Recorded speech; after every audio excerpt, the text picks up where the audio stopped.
Hello friends, welcome to my channel.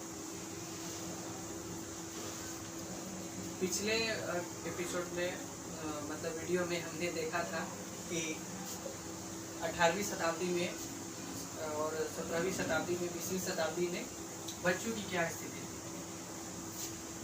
उसी क्रम में आगे बढ़ते हुए हमारा आज का टॉपिक है factor affecting childhood. Factor affecting childhood. तो फैक्टर अफेक्टिंग चाइल्डहुड में आज हम पढ़ेंगे कि कौन कौन से ऐसे फैक्टर हैं जो चाइल्डहुड को अफेक्ट करता है।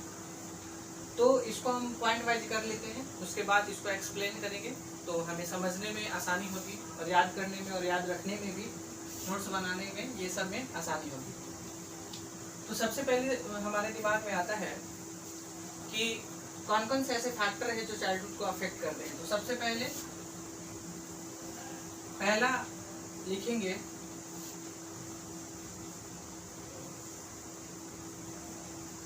Factor affecting of family in childhood. कोई भी बच्चा सबसे पहले करीब अपने फैमिली से होता है, अपनी माँ से होता है, अपने घर में होता है। तो ये भी फैक्टर है। तो सबसे पहले फैमिली फैक्टर, उसके बाद दूसरा है factor affecting of school in childhood. Factor affecting of school in childhood. Okay. उसके बाद तीसरा है factor affecting of neighbourhood in childhood. उसके बाद ये तीन फैक्टर आते हैं। इससे एग्जाम में डायरेक्ट क्वेश्चंस आते हैं कि कैसे कैसे आपको एक्सप्लेन करना है। That the factor affecting of family in childhood, ऐसे करके क्वेश्चन। उसके बाद ये तीन हो गया, एक फैमिली फैक्टर, एक हो गया स्कूल, एक चाइल्डहुड, फैमिली, स्कूल, नेबरहुड। उसके बाद हमारा आता है कम्युनिटी। एक फैमिली हो गया, एक स्कूल हो गया, उसके बाद नेबरहुड और एक community. Factor affecting of community in childhood. ये इतने फैक्टर हैं, 4 तरह के फैक्टर होते हैं और ये चारों तरह के फैक्टर को अब हम एक्सप्लेन करके पढ़ेंगे उसमें क्या क्या होता है। ठीक है, ये चारों हो गए। इसको हमको याद रखना है, हमें याद रखना है इसको।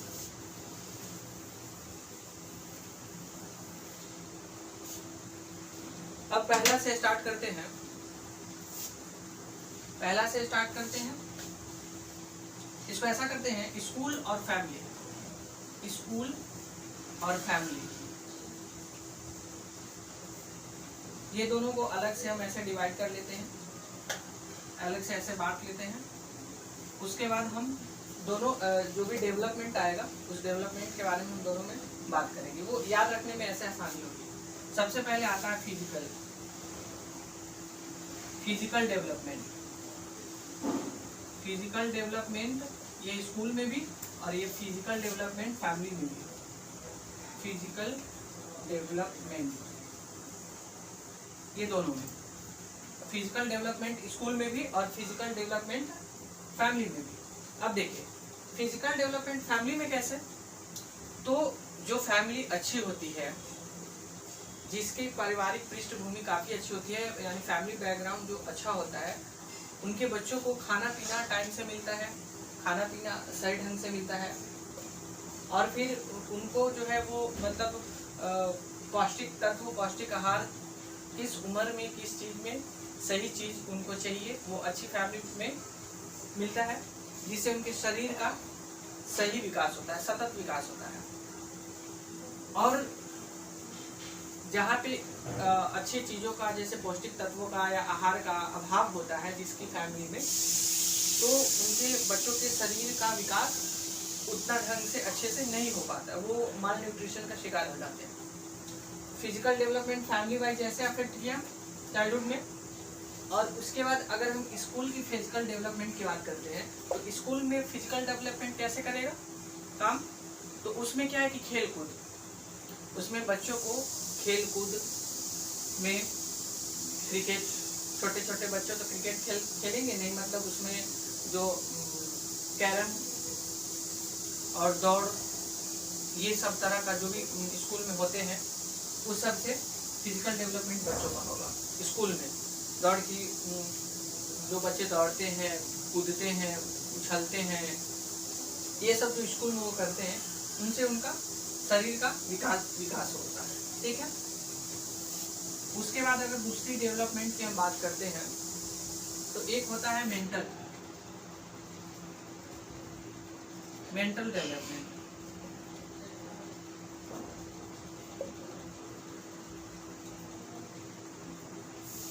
इसमें भी हम लिखते हैं इसका मेंटल डेवलपमेंट, ठीक है। तो सबसे पहले अगर हम फैमिली की बात करते हैं तो फैमिली में मेंटल डेवलपमेंट ऐसे अफेक्ट करता है कि अगर जेनेटिक भी होता है, अगर माता पिता में से कोई एक, अगर पिता बहुत तेज रहे हैं तो कहते हैं ना कि जनरेशन का असर कुछ ना कुछ होता है। तो अगर माता पिता में से कोई एक बहुत अच्छे रहे हैं, तीव्र बुद्धि के, कुशाग्र बुद्धि के, तो वो उनका बच्चा भी उस तरह का होता है। उसके बाद कि बच्चे को कब आराम चाहिए, ठीक है, और कब बच्चे को कैसी ऐसी चीज़ें देनी है बच्चों को खिलाने में जिससे उनका मानसिक विकास हो फैमिली में। तो ये सब चीज़ें इसमें मेंटल डेवलपमेंट में फैमिली के अंतर्गत आ जाएगी। और स्कूल में मेंटल डेवलपमेंट कैसे होता है कि स्कूल में मेंटल डेवलपमेंट होता है आपको जैसे बच्चों से क्विज करवा लो, मतलब कोई स्टोरी टेलिंग क्विज नहीं, स्टोरी टेलिंग करवा लो, और कोई काउंटिंग सुन लो, उससे पहाड़ा सुन लो, इस तरह का कोई पजल वगैरह दे दो, कोई नंबर अरेंज करने वाला, ये सब दे दो। तो स्कूल में मेंटल डेवलपमेंट बच्चों का ऐसे होता है। तो इसमें आप कुछ पॉइंट ऐसे लिख सकते हैं कि मेंटल डेवलपमेंट स्कूल में बच्चों का कैसे होता है। काउंटिंग पहाड़ा के जरिए, वो प्रश्न जो पूछते हैं दूसरे से उसके जरिए, तो ये सब चीज़ें इसमें मेंटल डेवलपमेंट में आ जाएगी। और फैमिली का मेंटल डेवलपमेंट समझ गए कैसे। तीसरा अगर आते हैं तो हम आते हैं लैंग्वेज डेवलपमेंट।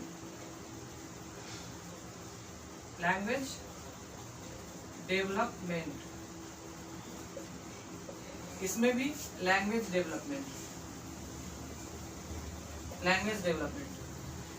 डेवलपमेंट में क्या होगा कि फैमिली में क्या है कि अगर फैमिली वाले लोग अच्छे ढंग से बात कर रहे हैं, अच्छे ढंग से बोल रहे हैं, अच्छी अच्छी चीज़ें सिखा रहे हैं, लोगों बच्चों को बता रहे हैं, वो लोग आपस में सही बातों का प्रयोग कर रहे हैं, तो बच्चा वो भी सीखता है, बच्चा वो भी ऑब्जर्व करता है।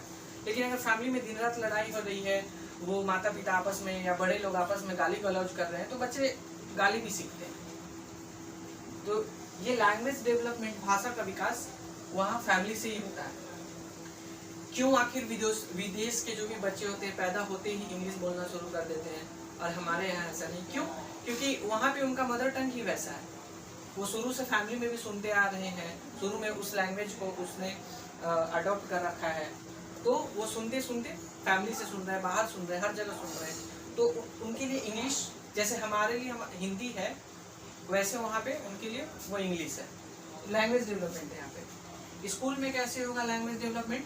तो बच्चों को पार्टिकुलर उस भाषा की वैल्यू के बारे में बताया जाएगा। इसके अतिरिक्त मदर टंग के अतिरिक्त स्कूल में और भी जितने भी भाषाएं हैं उसके बारे में, जैसे हर अलग अलग स्टेट की अलग अलग भाषाएं होती है, तो सारे स्टेट की अलग अलग भाषाओं को वहाँ के जो स्कूल है वहाँ के बच्चों को भाषा की जानकारी दी जाती है। तो इससे वहाँ के बच्चों का भाषाई आधार पर डेवलप होता है। ये हो गया लैंग्वेज डेवलपमेंट। उसके बाद अगर हम आते हैं तो हमारा होगा इमोशनल डेवलपमेंट। इसमें भी इमोशनल,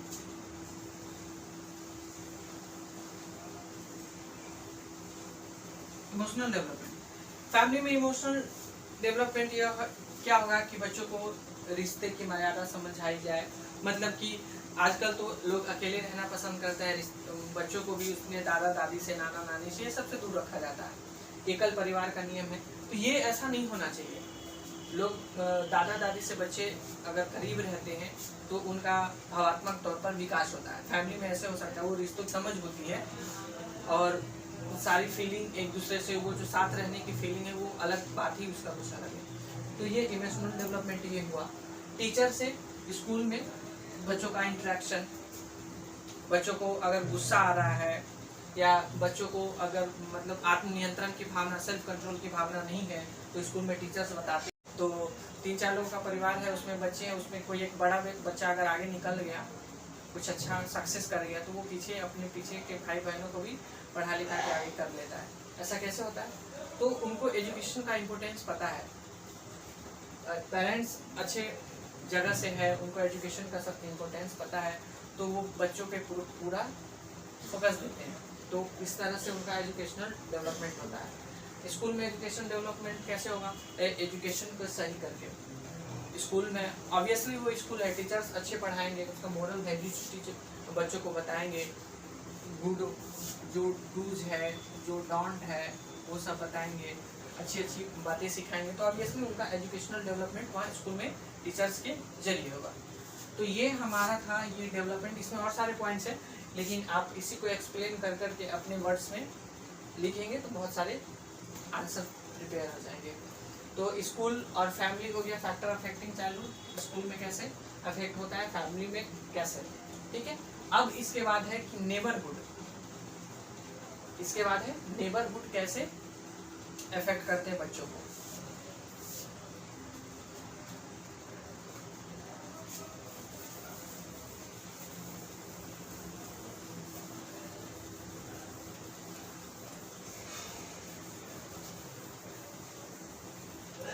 अब है factor affecting of neighbourhood, neighbourhood in childhood, in childhood. आप देखिए इसमें पॉइंट सब आता है, जैसे near by places, near by resources like library,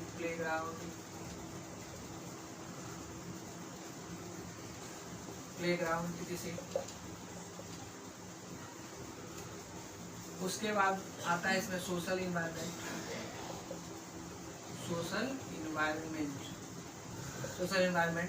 ये सब पॉइंट इसमें मेंशन कर सकते हैं। जैसे नेबरहुड कैसे इफेक्ट करें, नियर बाई प्लेसेस, मतलब कि हमारे आसपास की जो भी जगह है, अगर अच्छी जगह होंगी वहाँ पे बच्चा जाएगा, तो अच्छी जगह है वहाँ पे बच्चा जाएगा। जैसे गार्डन है, पार्क है, तो अच्छे फ्रेंड के साथ उसकी अच्छी फ्रेंड सर्कल बनेगी, अच्छी बातें होंगी, तो वो उसका डेवलपमेंट होगा, अच्छी बातें ही सीखेगा।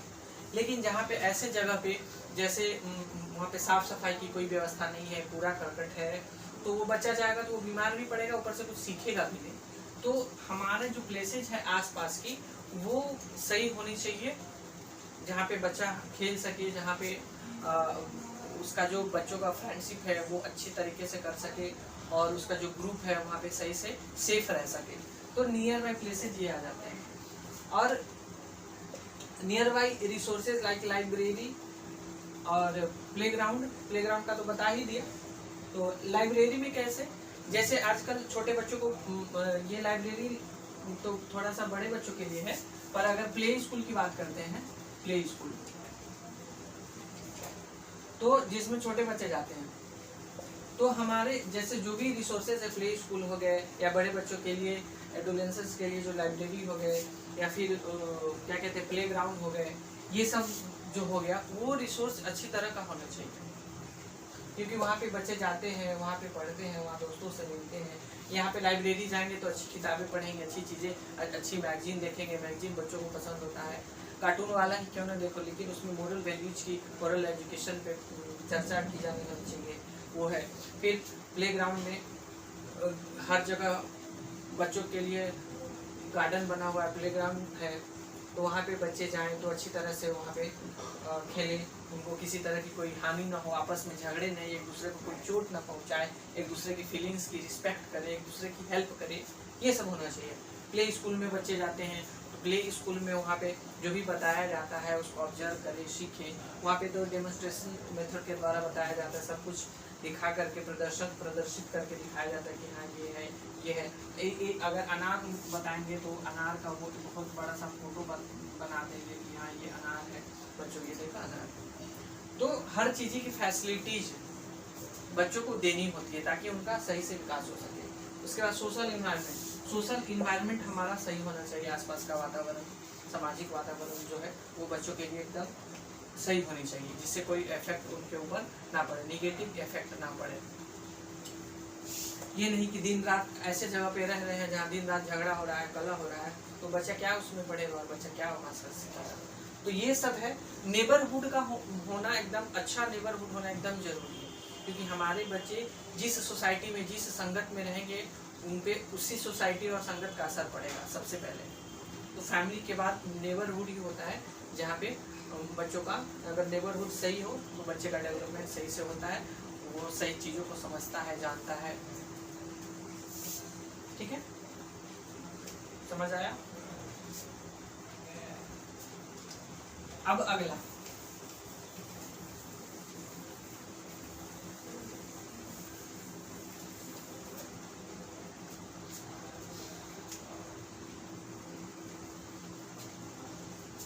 है हमारा factor affecting of community in childhood. इसमें क्या है कम्युनिटी कैसे? सबसे पहले सोशल इन्फ्लुएंस, उसके बाद जो है कल्चरल, उसके बाद इकोनॉमिक,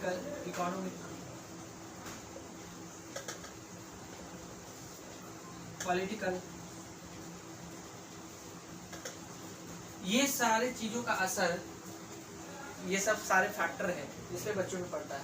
सोशल इन्फ्लुएंस मतलब हमारे समाज में कई तरह की अच्छी चीज़ें हो रही है, जैसे किसी के यहाँ शादी ब्याह है, किसी के यहाँ मुंडन है, या किसी के यहाँ कोई प्रोग्राम है, तो बच्चे उसमें अगर पार्टिसिपेट ले रहे हैं, उसमें भाग ले रहे हैं, उसमें इन्वॉल्व हो रहे हैं, तो उससे उनका सोशल इन्फ्लुएंस उनके ऊपर पड़ता है, उनका सोशल डेवलपमेंट होता है। उसके बाद कल्चरल, जैसे कैसे इस एक बच्चे को पता होता है कि हमारा कल्चर क्या है, क्योंकि वो जो बड़ों को देखते हैं वही सीखते आते हैं।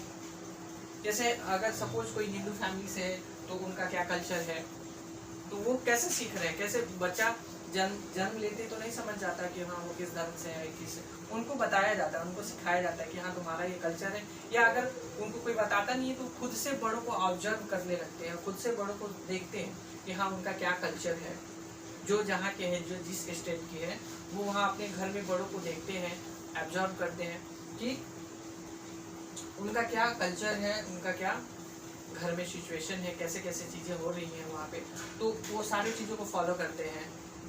जैसे हिंदू से हैं तो उनको पूजा पाठ करनी है, बाकी जो धर्म से है नमाज पढ़नी है या चर्च जाना है, तो वो सब कैसे पता होता बच्चों को, तो धीरे धीरे अपने बड़ों से ही सुनते हैं और उनका जो भी कल्चर रहा है वो कल्चर को फॉलो करते हैं, धर्म को फॉलो करते हैं।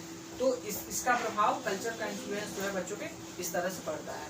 इकोनॉमिक कैसे हो गया इन्फ्लुएंस, तो वो घर में देखते हैं कि पैसा का स्रोत कहाँ से आ रहा है। अगर सब कुछ किसी के पिताजी बढ़ रही है तो वो बच्चा का दिमाग उस तरफ जाता है कि हाँ मुझे भी यही करना है, बढ़ना है, इस तरह से। तो उसके बाद कोई गोल्ड स्मिथ है, किसी के घर में कोई गोल्ड स्मिथ, तो उसका कहीं ना कहीं उसका प्रभाव उस पर पड़ता है, उसके घर के प्रोफेशन का प्रभाव, कहने का मतलब वो उस बच्चे पे पड़ता है। अलग बात है कि जरूरी नहीं कि जो गोल्ड स्मिथ है तो उसका बेटा भी गोल्ड स्मिथ हो, वो उसके वर्क और उसके मेहनत पे डिपेंड करता है कि वो आगे क्या बनना चाहता है। लेकिन कहने का मतलब उसके घर का जो भी प्रोफेशन है, जो इनकम सोर्स है, सोर्स ऑफ इनकम, उसका उस पर कहीं ना कहीं पड़ता है। पॉलिटिकल कैसे, तो घर में जो भी चीज़ें हो रही है, जो भी बात हो रही है, या फिर समाज में जो भी हो रहा है, तो उससे चीज़ें बच्चे जो बहुत सारी चीज़ें उन पर सीखते हैं। तो इस तरह से कम्युनिटी का चाइल्डहुड पे ये अफेक्ट करता है। इसको अपने पॉइंट लिख करके इसको अपने वर्ड्स में आप इसको लिख सकते हैं। तो आज हमारा यही था टॉपिक। इसके बाद हमारा अगला टॉपिक स्टार्ट होगा जो जीन पियाजे का है, उसके बाद कोहलबर्ग का है, इरिक्सन का है, ये सब का लर्निंग थ्योरी या डेवलपमेंट से रिलेटेड जो भी थ्योरी होगा वो हम उसको पढ़ेंगे। CC1 में जो जो यूनिट में दिया है, जो सिलेबस में दिया उसको हम देखेंगे, उसको पढ़ेंगे। लास्ट वीडियो कल इससे पहले की जो वीडियो था उसमें जो भी मिस्टेक्स हुए होंगे आप